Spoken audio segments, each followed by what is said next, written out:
siempre, seguimos estudiando el libro de Mateo, capítulo 21, versículo 12 al 17. Y mientras busca estos pasajes, simplemente empezar con la pregunta que estos versículos nos van a ayudar a contestar. ¿Eres aquel a quien Jesús dejaría o sanaría? Y es la idea que queremos desarrollar y que vamos a poder ver hoy con estos versículos. Dios quiera, Dios mediante, nos ayude, nos acompañe hoy. Entonces, Mateo capítulo 21, versículo 12 al 17, dice así: Y entró Jesús en el templo de Dios y echó fuera a todos los que vendían y compraban en el templo, y volcó las mesas de los cambistas y las sillas de los que vendían palomas, y les dijo: escrito está, mi casa, casa de oración será llamada, mas vosotros la habéis hecho cueva de ladrones. Y vinieron a él en el templo ciegos y cojos, y los sanó. Pero los principales sacerdotes y los escribas, viendo las maravillas que hacía, y a los muchachos aclamando en el templo y diciendo: Hosana al Hijo de David, se indignaron y le dijeron: ¿oyes lo que estos dicen? Y Jesús les dijo: sí, ¿nunca leíste de la boca de los niños y de los que maman perfeccionaste la alabanza? Y dejándolos, salió fuera de la ciudad a Betania y posó allí. Señor, una vez más pedimos tu intervención. Señor, una vez más pedimos que tu verdad confronte nuestro corazón, nuestra mente, nuestra vida, que la transforme, que tu Espíritu Santo obre con libertad, con poder, y que tú seas glorificado esta mañana, que tu santo nombre sea levantado esta mañana. Te lo pedimos en el nombre de tu amado Hijo Cristo Jesús. Amén y amén. Y sin entrar en mucho revuelo, podemos comenzar entendiendo o repasando nuevamente la gran entrada triunfal que había tenido Jesús arriba del pollino, allí donde las personas ponían los trapos, ponían las hojas de los árboles. Todo lo que aconteció ahí nos dice que luego de que había pasado todo esto, todo lo que pasó en ese camino, lo que se dijo, lo que nos quería dejar ver, nos dijo que había pasado a un pueblito allí cerca, a Betania, y allí quedaron a descansar. Y luego, al día siguiente, volvieron a Jerusalén y empieza a acontecer todo esto que está narrando. Cuando llega al templo, donde la multitud de personas se dice y se calcula que era una gran y enorme cantidad de personas, tal vez podríamos estar hablando de 2 millones de personas en aquella zona que habían llegado peregrinos de todos los lugares para festejar las Pascuas en el templo. Y allí, ante toda esta cantidad de gente, Jesús hace algo que nunca lo vimos hacer antes.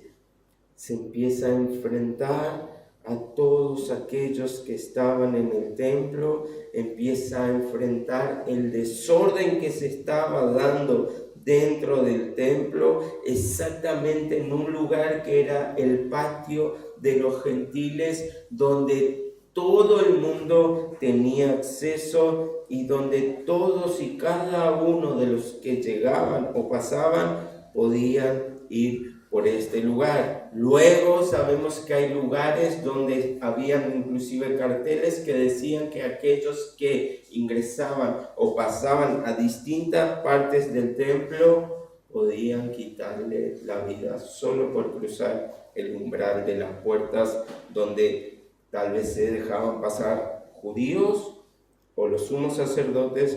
Entonces acá en este lugar era de común acceso para todo el mundo. Ahora,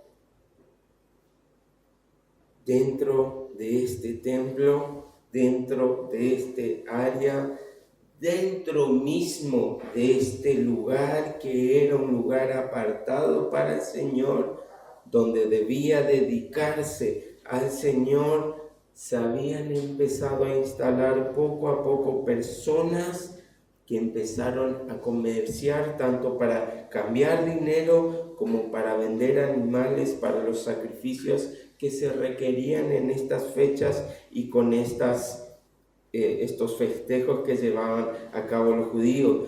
Pero claramente lo que tal vez había empezado como un buen deseo de ayudar a aquellos que venían de tan lejos y no podían transportar sus animales, o aquellos que tenían una moneda que no les servía en este lugar, y para ayudarlos empezaron a hacer esto, la depravación humana, la maldad de cada uno de estos hombres hizo que esto poco a poco vaya teniendo un tinte corrupto, un tinte de monopolio, un tinte que solamente estas personas y los encargados del templo tenían un rédito, tenían algo que ganar, tenían intereses de por medio, y allí poco a poco lo que tal vez había empezado como una ayuda para estas personas, ahora se había convertido en un negocio económico para todos los que estaban involucrados en hacerlo. Así que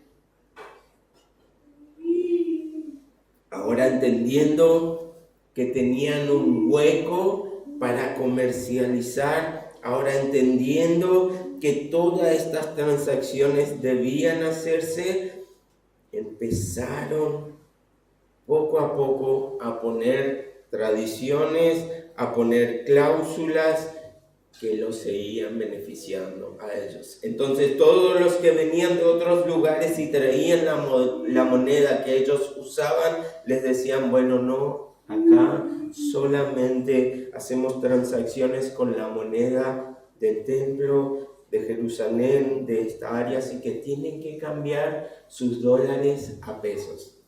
Tienen que cambiar sus euros a pesos. Y nosotros se los cambiamos, no se preocupen, aceptamos todas las monedas, pero tiene un precio mayor.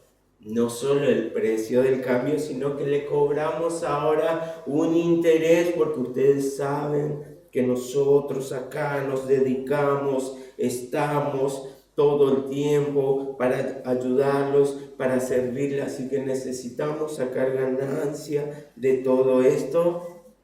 Y allí empezaban a sacar rédito de estas cosas. Aquellos que vienen de más lejos y no pueden traer los animales, aquí tenemos todos los animales para todas las clases, para todas las personas, y que puedan simplemente comprar con la moneda que primero le cambiamos, para que ahora presenten un animal certificado, puro, limpio, sin manchas, para hacer todos los sacrificios necesarios. Ahora, si tuviste la valentía de traer tu animal, pasá por aquellos hombres, ellos van a certificar si realmente es un animal digno para el sacrificio. Ellos son los encargados de certificar si este es un animal digno para el sacrificio o no.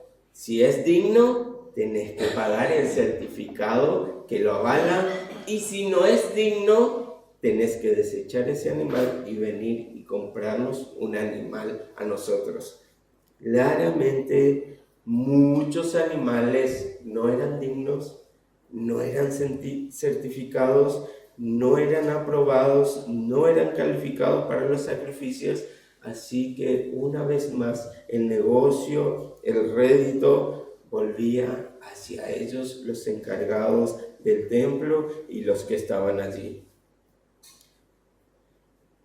Y todo esto que estaba sucediendo, la gente lo sabía. La gente entendía que allí había un monopolio en este comercio. La gente sabía que no tenía otra opción por todo lo que se había generado corruptamente en este lugar, en el propio y dentro del templo. Y Jesús también lo sabía. Entonces, aparte de tener esta red de corrupción o estas ganancias deshonestas, tenían ahora el tupé de hacerlo dentro del templo, como si ellos fueran los dueños para hacer y deshacer como ellos bien querían todas las actividades allí dentro.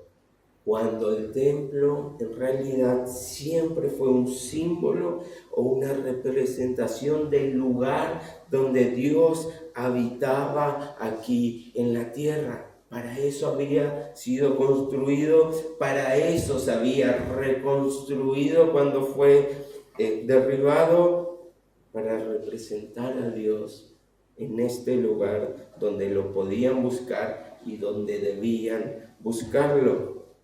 Entonces, allí donde todo debía ser santo, por lo que se debía hacer en ese lugar, donde todo debía ser sagrado y dedicado a las cosas espirituales que pertenecían a Dios, como la oración, todo se había tergiversado para mal y para negocios turbios, que solamente estas personas que estaban involucradas tenían un rédito estafando a aquellos que venían de otros lados. Ellos, como judíos, se desgarraban las ropas ante aquellos que cobraban los impuestos de Roma, porque entendían que esto hacían con un precio exorbitante, donde entendían que no solo era el impuesto que debían pagar, sino que era todo lo que el cobrador quería cobrarles, y ellos mismos estaban haciendo esto adentro del templo del Señor. Una hipocresía. Y esto, exactamente esto, despierta la furia de Jesús y reacciona entonces volcando todo en aquel lugar, echando a las personas que estaban llevando sus negocios con sus productos y sus monedas. Pero pese a todo este panorama, hay algo que debería llamarnos la atención. ¿Entendemos? Hemos entendido todo lo que está pasando, el contexto, los detalles, por qué Jesús se enoja, porque había corrupción dentro de un lugar que debía ser sagrado y dedicado a lo sagrado. Pero lo que más llama la atención entonces es por qué nadie hizo nada para detener a Jesús. ¿Por qué nadie lo confrontó? ¿Por qué nadie se opuso o trató de apaciguarlo para que deje de hacer lo que estaba haciendo?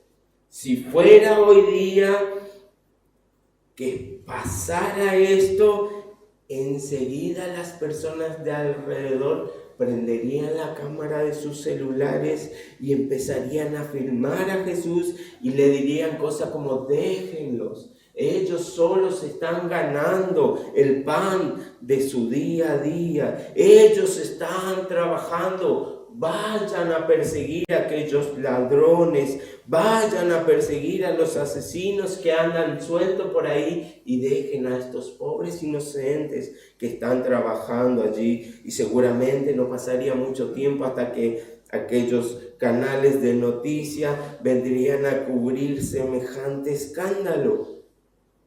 Y no era muy distinto de aquella época. Pero sea como sea, esto no pasó. Los oficiales romanos que andaban rondando todo el tiempo por aquella ciudad no intervinieron. Los oficiales del templo de los judíos no intervinieron. Las personas de alrededor no se involucraron. Los sacerdotes, sumos sacerdotes, los principales no intervinieron. Nadie intervino.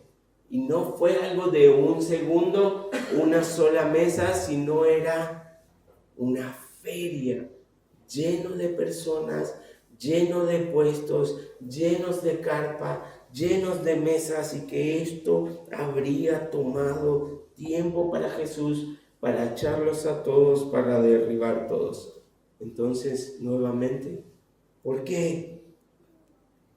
Y podríamos decir de modo aproximado, pero no bíblico, que todos ya conocían a Jesús, que todos sabían el poder de persuasión que tenía ante las personas, y que miles y miles de personas lo seguían y no iban a dejar que le hagan algo a su maestro.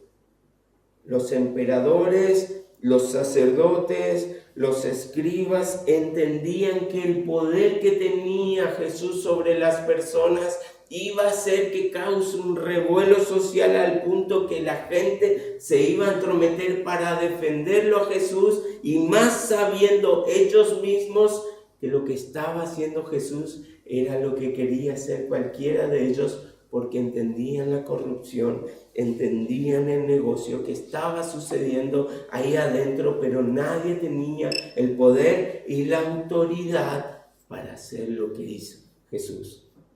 Así que cualquiera que hubiera querido detener a Jesús, toda la sociedad allí presente, todos los que le seguían, todos los que habían clamado, sana al Hijo de David, seguramente se hubieran levantado a defenderlo.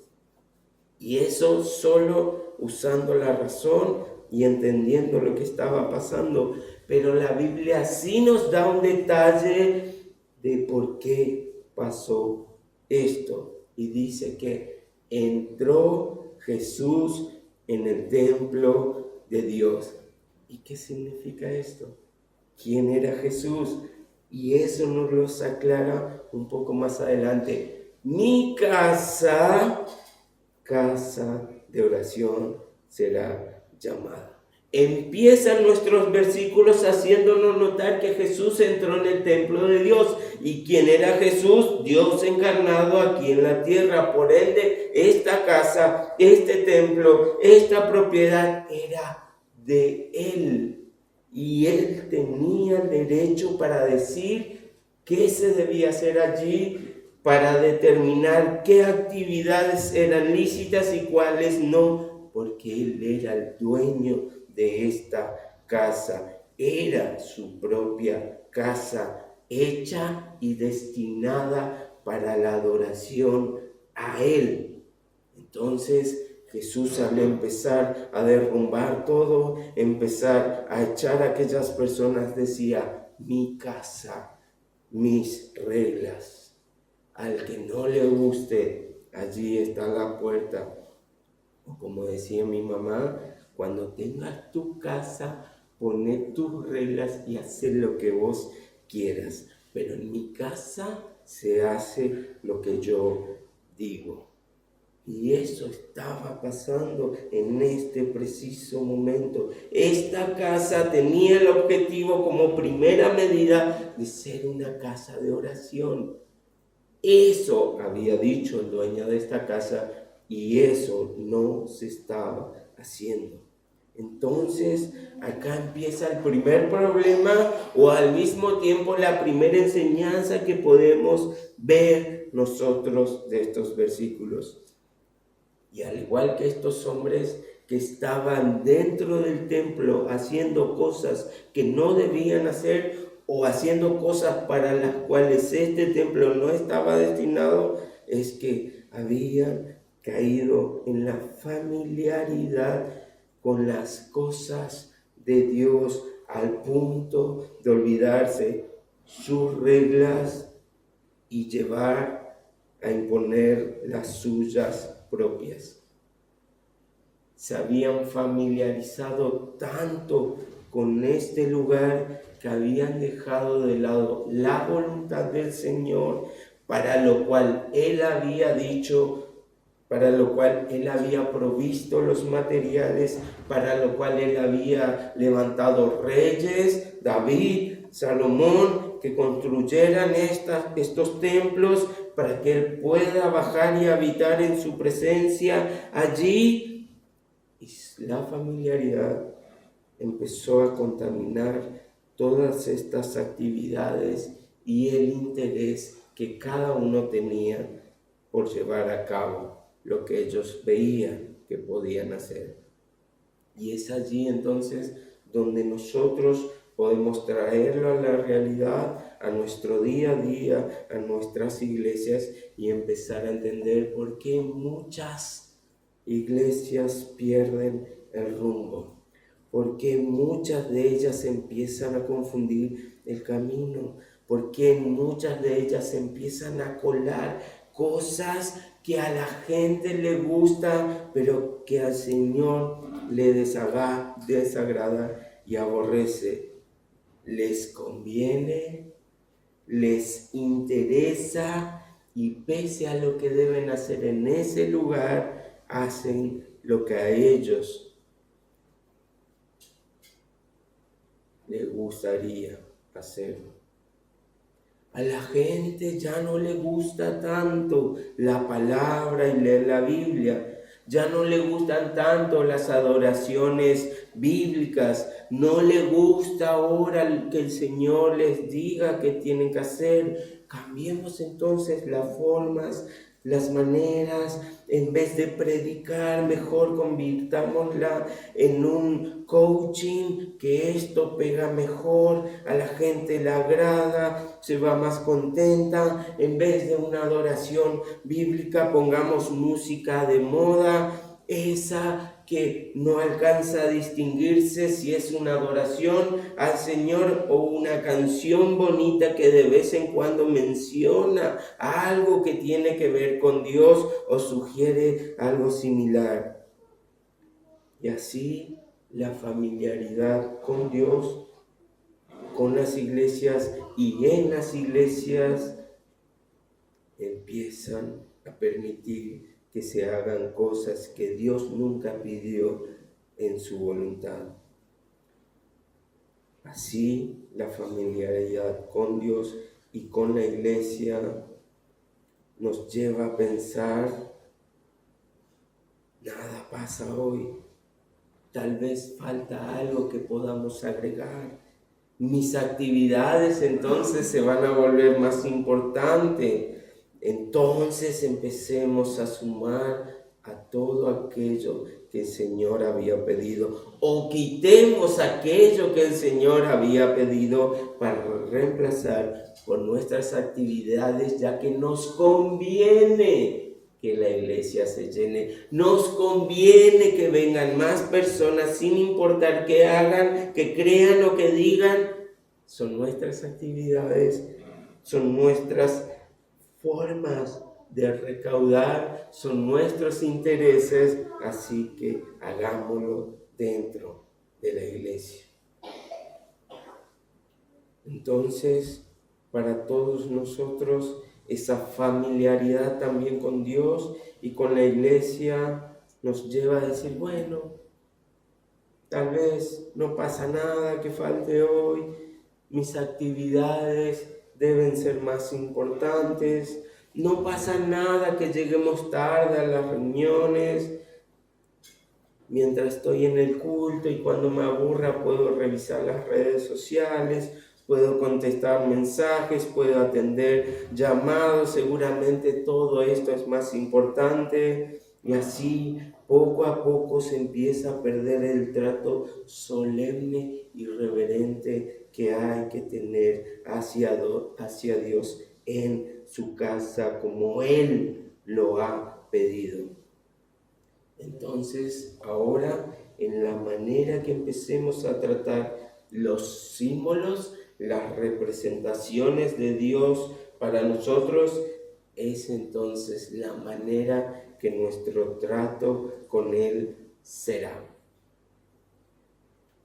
Cuando empezamos a entender, a quitar, a desviar la atención del Señor y ponerla en mis intereses, en la iglesia, en mi vida de oración, en la lectura de la palabra, en amarnos unos a otros y un gran etcétera, es la misma manera que lo vamos a tratar y tomar a Dios.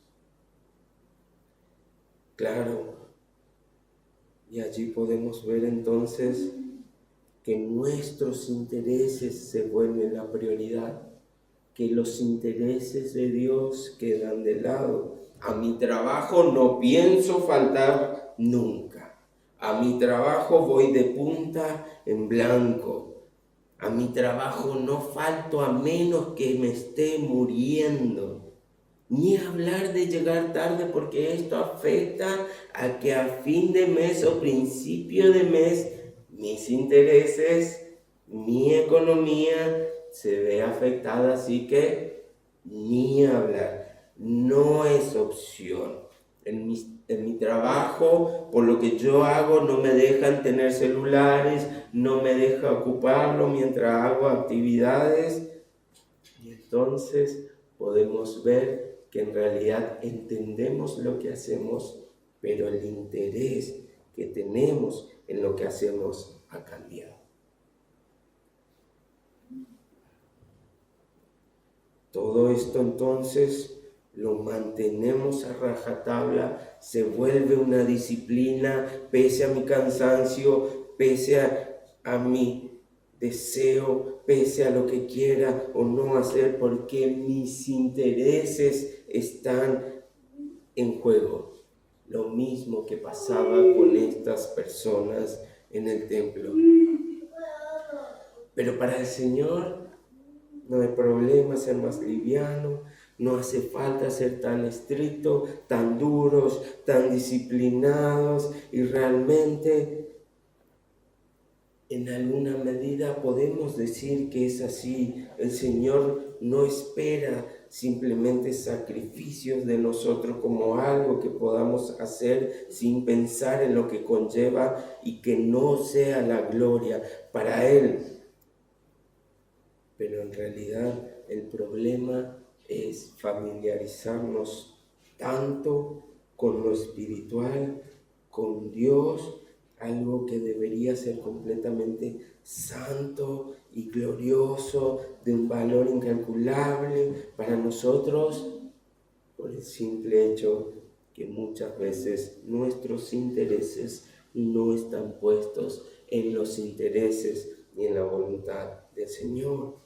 El problema entonces es que poco a poco dejamos de recordar y repasar cuáles eran las reglas. Poco a poco dejamos de recordar y repasar cuál era la voluntad de mi Señor. Poco a poco esa voluntad empieza a ser borrosa para mí, empieza a ser oscura para mí, y ya empieza a carecer de sentido y de importancia para mí. Y todo lo que el día a día me afecte, eso empieza a tener más valor y más importancia ahora para mí. Pero eso es lo que exactamente hace Jesús. Muestra ahora de forma magistral que con esto, y Él nos recuerda, allí está, escrito está, mi casa de oración será llamado, mas vosotros la habéis hecho cueva de ladrones. Escrito está. ¿Te has olvidado has perdido el interés, es porque te olvidaste de lo que ya está escrito, es porque te olvidaste lo que dice la palabra del Señor, es porque poco a poco fuiste confundiendo tus intereses con la verdad que era desde el principio, para lo cual el Señor te llamó, para lo cual el Señor te salvó, pero eso ha quedado de lado. La familiaridad lo ha hecho descender en importancia para olvidarme lo que escrito está.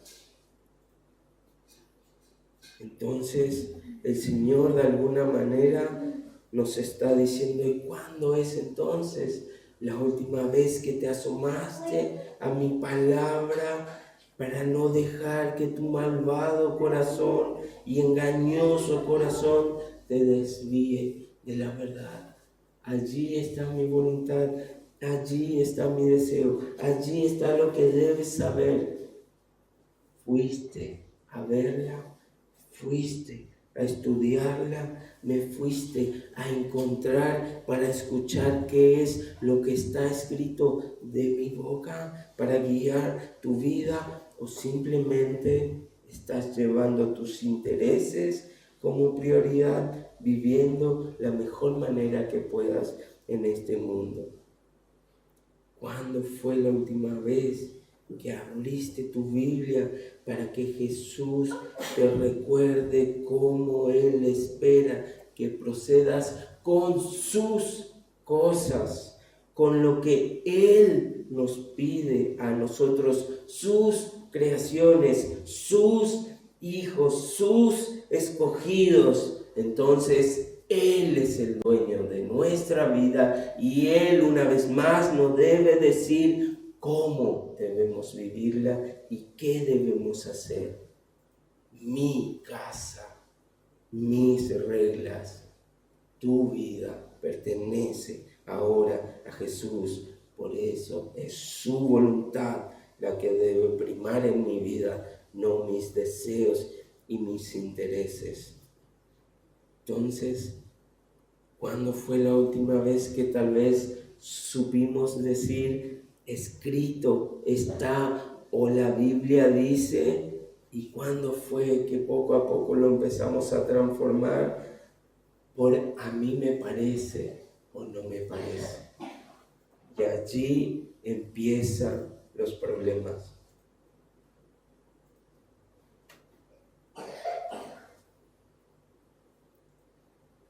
Algunos en este templo habrán dicho: sí, podemos vender animales aquí.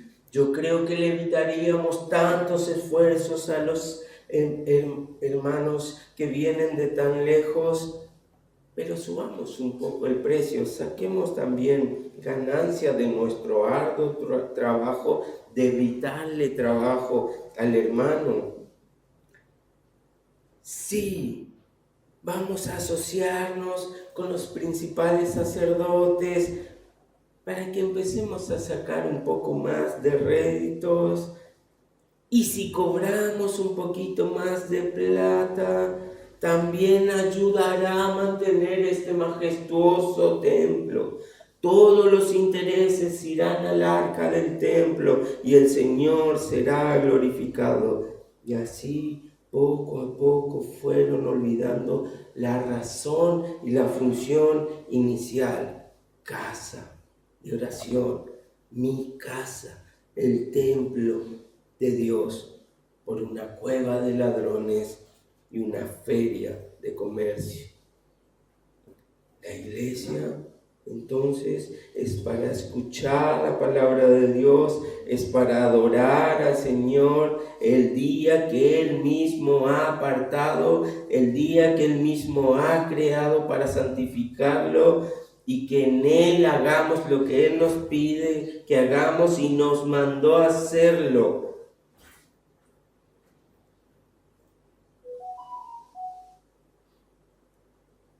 Y muchas veces eso empieza a quedar de lado. Todo lo que está pasando en este relato y en lo que sigue es lo que nosotros entendemos que conforman la Pascua. Todo este camino, todo ello hasta la resurrección de Cristo es la Pascua. Pero justamente por esta misma maldad, esta misma familiaridad que tenemos con Dios, con la iglesia, con su palabra, es por lo mismo que ahora, año a año, tenemos que enseñar nuevamente qué significa y qué representa la Pascua. A alguien en algún momento le pareció y se le ocurrió que era una semana donde no debíamos comer carne. Luego dijeron, ¿y si vendemos huevos de chocolate? ¿Y si hacemos conejos de chocolate? Y así todo lo que representaba la Pascua se volvió en un comercio, al igual que hicieron estos hombres en el templo. Por eso cada año, a fin de año, debemos recordar nuevamente qué es la Navidad. Porque no es un arbolito verde que se arma y se llena de decoración para que luego los adultos pongan regalos para los niños, porque un gordo barbudo vestido de rojo y blanco va a pasar con su trineo y sus renos a dejar lo que los niños desean y se portaron bien en ese año. La misma maldad, la misma hipocresía, el mismo interés de un mercado buscando ganar y sacar réditos sobre algo que era para glorificar a Dios, para santificar su nombre, para recordar a Él, para predicar de Él, se ha vuelto una cueva de ladrones. ¿Lo ven? Solo hace falta un chiquitito de familiaridad y poco a poco, a lo largo del tiempo, nadie va a recordar cuál era el fin.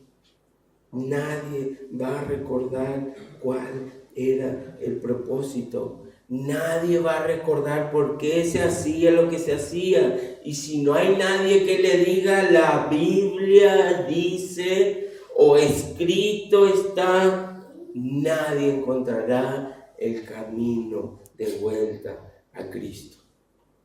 Y así tantas cosas que con el tiempo se han desviado de tal manera que ya no reflejan el propósito con el cual fueron hechos o para el cual fueron hechos, porque poco a poco nos hemos familiarizado y hemos puesto nuestros intereses por lo que el Señor nos había dicho que debíamos hacer y cuál era su perfecta voluntad.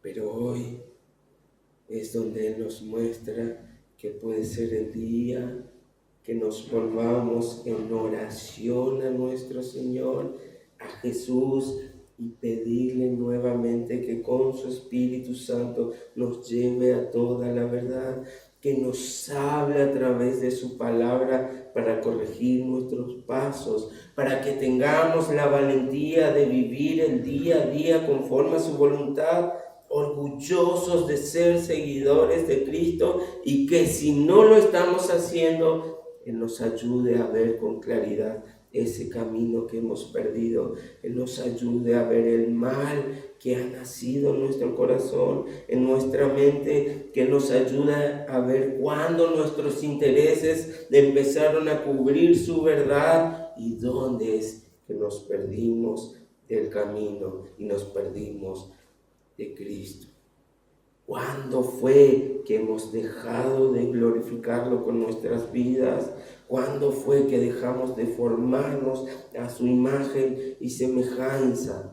Y eso hoy el Señor está para que con una oración, con una petición de clamor, de misericordia, de compasión, Él pueda escuchar de nosotros, pedirle que nos hable a través de su palabra, con la guía de su Espíritu Santo, y así volver a su voluntad, a lo que Él nos pidió en el principio, en el origen, en el diseño divino, y conformarnos y caminar justo como Él quiere que lo hagamos.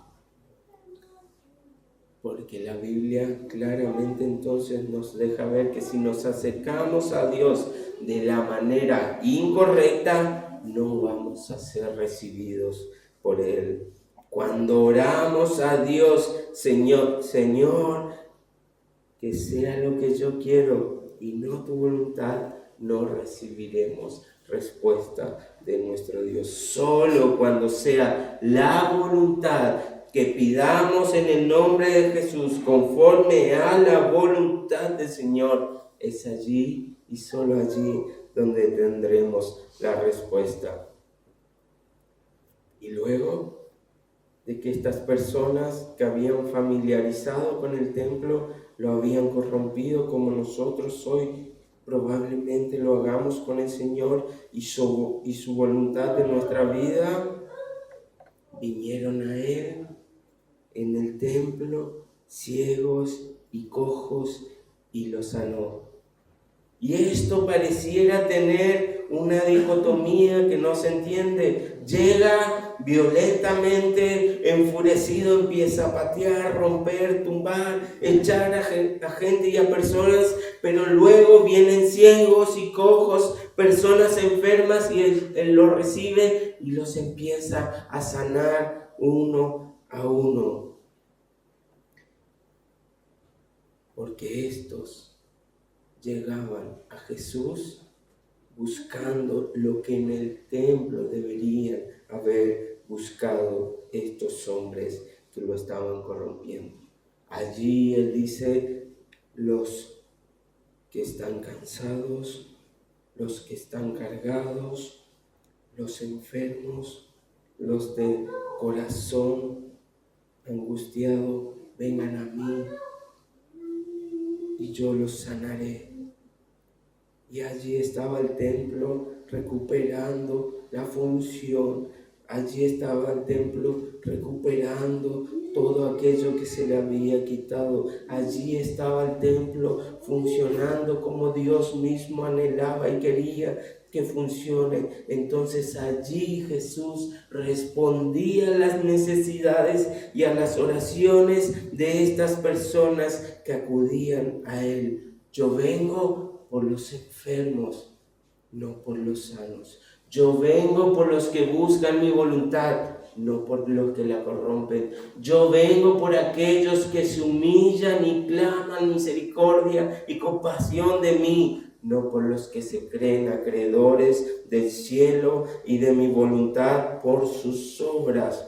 Por eso, nuevamente, debemos llegar a Él en nuestra debilidad, en nuestra necesidad, en nuestra humillación, clamando por misericordia y compasión. Y Él va a responder, Él nos va a bendecir, Él nos va a sanar, porque esta sí es su voluntad. No nuestros deseos, no nuestros intereses, sino que cuando su voluntad sea puesto por sobre nuestra vida, Él ahora va a responder a lo que necesitemos en bendición y conforme a su perfecta voluntad.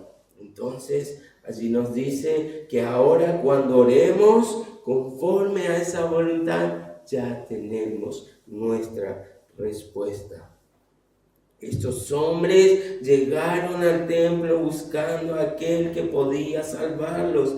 Ellos entendían y reconocían que tenía el poder para hacerlo y recibieron mucho más que aquellos que estaban vendiendo y ganando simplemente unos pesos para vivir bien. Estos no solo estaban llegando a Jesús y siendo sanados, sino que seguramente muchos de ellos llegaban a la vida eterna. Y esa es la recompensa para aquellos que lo buscan como Él debe ser buscado. Esta es la recompensa para aquellos que lo honran como Él debe ser honrado. Los milagros empiezan a ocurrir por su misericordia, por su compasión, según su perfecta voluntad. Las respuestas empiezan a llegar. Las incógnitas empiezan a encontrar respuestas en su verdad. La libertad, el gozo y la paz se hacen realidad en nuestra vida, y la vida eterna es nuestra gran corona que nos espera al final de la meta. Pero nada de esto se puede conseguir con plata, con nuestras obras o con nuestros deseos. Nada de esto se puede conseguir con nuestros esfuerzos, menos aún intentándolo a nuestra manera, a nuestra forma. Solo hay una, es Cristo. Y fíjense, Juan 14:6, todos conocemos este pasaje. Jesús le dijo: yo soy el camino, la verdad y la vida. Y hasta allí perfecto, pero luego nos dice: nadie viene al Padre sino por mí. Entonces allí nuestra ceguera va a ser curada. Vamos a poder ver la verdad. Aquellos que cojean serán sanados y podrán caminar rectamente por la senda de justicia. Pero nada de esto ocurrirá si primero no escuchamos a Cristo y cuál es su voluntad para pedirla que se haga así como se hace en el cielo, aquí en la tierra, en nuestra vida y en nuestro corazón. Entonces, solamente hay dos caminos: Cristo, que nos lleva al Padre, o el mundo, que nos lleva a la muerte. Uno nos mantiene en oscuridad, ciegos, sin poder ver dónde vamos, hacia dónde caminamos, cuál es la meta. Simplemente andaremos como a tientas a una plena luz del día. Y el otro camino es la luz de Cristo que brilla por la eternidad para ti, para mí, para que siempre podamos ver el camino correcto, la guía correcta, el sendero que debemos seguir, no tropezar ni perdernos en él, porque solo vemos a Cristo. Y estos malvados eligieron el camino incorrecto. Fíjense, versículo 15: pero los principales sacerdotes y los escribas, viendo las maravillas que hacía, y a los muchachos aclamando en el templo y diciendo: Hosana al Hijo de David, se indignaron y le dijeron: ¿oyes lo que estos dicen? ¿Se dan cuenta? Por un lado veían la corrupción, por un lado ellos eran parte de esa corrupción, ellos sabían que estaban siendo timados, ellos sabían que los impuestos estaban matando a las personas, ellos sabían que era un negocio que solamente los beneficiaba a ellos, y el templo estaba siendo ocupado de una manera que ni siquiera Dios lo permitía, con su propio interés y su propio deseo. Y después ven como el Hijo del Hombre, ven como Jesús hace milagros, maravillas, como nadie en este mundo podía hacerlo. Escuchan sus enseñanzas y encima ven a grandes multitudes de personas decir: este es el que salva, este es el enviado, este es el Mesías, este es el descendiente de David que estábamos esperando, este es el único que nos puede salvar, libertar y reinar sobre nosotros. y decir, ¿lo creemos? Hacen completamente lo contrario. Se indignan por ver la verdad, se indignan porque la verdad estaba siendo revelada y su maldad una vez más llega a ellos. Llegamos entonces a una conclusión evidente. Para estos no hay otra respuesta. Para estos entienden que es Dios. Para estos pueden ver que este es quien dice ser. Todo lo que hace entonces no le deja duda alguna de entender que es Dios. Pero en vez de creer, se indignaron.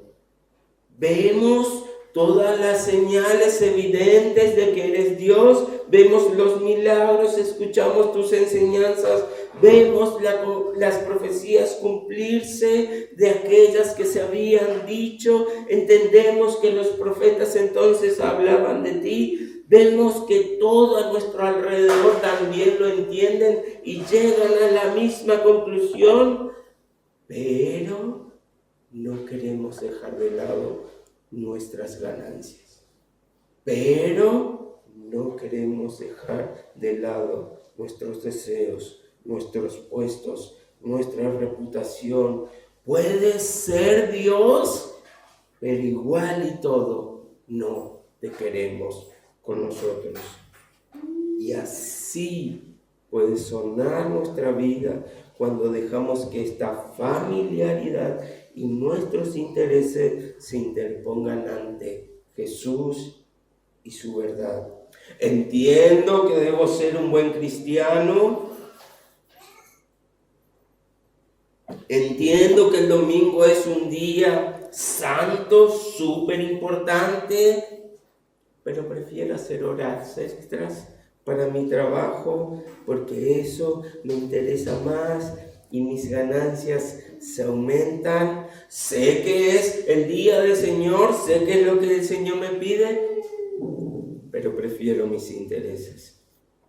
Entiendo que es el domingo donde debo dejar todo de lado porque es el día donde debo glorificar su santo nombre porque eres Dios, pero déjame adelanto los trabajos y los estudios para mi facultad.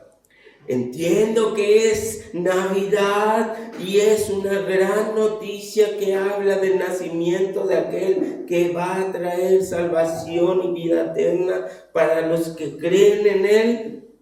Pero déjame, a mí me interesan más los regalos, las fiestas y todo lo que me pueda divertir en Él. Entiendo tus mandamientos, pero déjame mentir para llegar más lejos y conseguir más cosas que en realidad me interesan más. Entiendo que tú eres la persona más importante en esta vida, pero este hombre o esta mujer me hacen sentir mejor, así que prefiero pecar con él que seguirte a vos. Entiendo que solo debo buscar tu reino, pero no está nada mal de hacer un pequeño reino mío acá en la tierra. Y no estoy diciendo que todas estas cosas sean bendiciones o sean malas en sí, pero cuando ocupan el lugar del Señor, cuando este es trasladado para poner allí nuestros intereses, cuando esto se lleva a la importancia de mi Dios, allí está el problema. Así que aquí vemos la gran mentira. No solo es confesar, no solo es entender que es Dios, sino vivir de acuerdo a lo que confesamos y creemos. Los demonios creen y tiemblan. Esto mismo era la actitud de estos hombres. Ellos estaban impulsados y su mente era tan malvada como los demonios mismos, que entienden y saben quién es Jesús, pero aún así no quisieron obedecerlos ni sujetarse a Él. Entonces, ¿realmente buscas los intereses de Dios o te conformas con los tuyos? Hermanos, hoy la mentira abunda. Hoy los tiempos están cambiando. Dentro de algunos meses, tal vez menos, ya no sabremos distinguir entre un video real y un video hecho por inteligencia artificial. Entonces, solo nos queda por consuelo que tenemos lo más importante, la verdad absoluta de Dios en nuestras Biblias.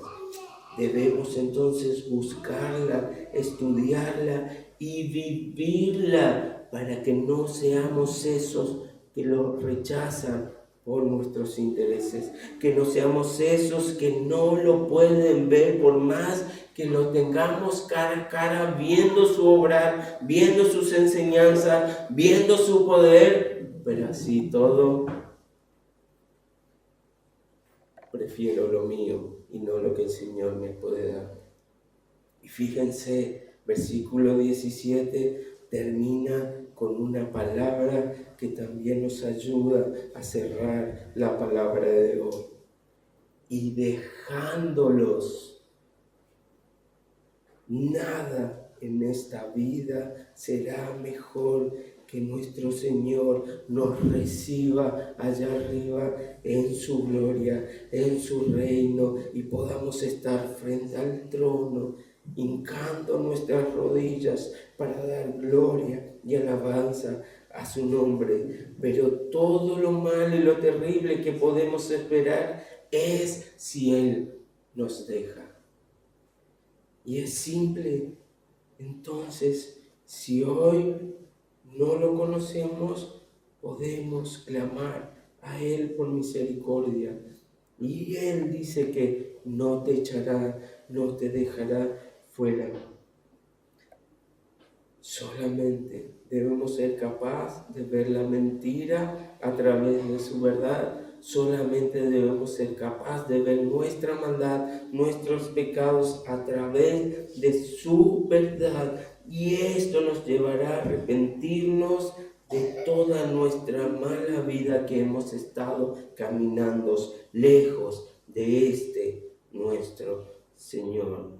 Y si hoy tal vez ya has aceptado al Señor, pero no lo puedes ver claramente, si hoy te has alejado tanto de su verdad que has confundido tus intereses con su voluntad, si hoy estás tan contaminado como estos hombres en el templo, clama a Él, vuélvete a su verdad para que nuevamente te hable, para que nuevamente te guíe, para que nuevamente te ponga el deseo de la verdad en tu corazón, el deseo de caminar junto a Jesús para darle gloria, honra y adoración a Él, el único y verdadero Dios, aquel que vale aún nuestra propia vida, aquel por el cual no solo deberíamos estar dispuestos, sino anhelando y deseosos de que si nuestra vida misma tendría que ponerse para que su voluntad se haga, deberíamos estar más que dispuestos. Pero hoy seguramente por nuestra maldad, por habernos familiarizado con el Señor, por haber tal vez confundido información con una vida de relación, tal vez nos habremos desviado, tal vez no lo veamos claramente, tal vez no nos acordemos cómo se veía su camino. pero nuevamente Él nos da aliento de vida para que volvamos a sus caminos. Nuevamente nos dice, escrito está, vayan a la Biblia y me escucharán guiarlos, escucharán mi voluntad.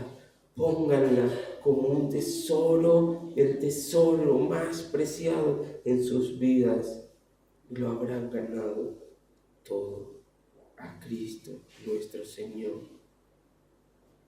y a Él, sanándonos del pecado, para que cuando lleguemos al Padre nos diga, buen siervo y fiel